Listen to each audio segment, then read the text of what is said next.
lazima.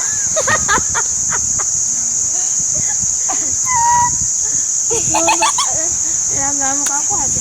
Gwe mutambule. Why the blessed I tell you? I like to say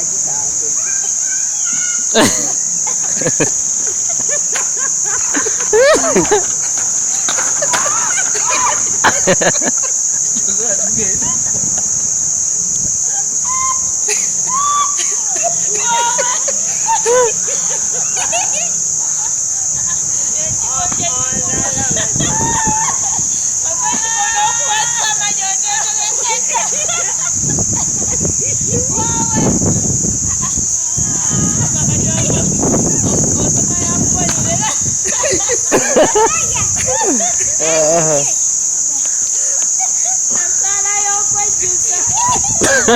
I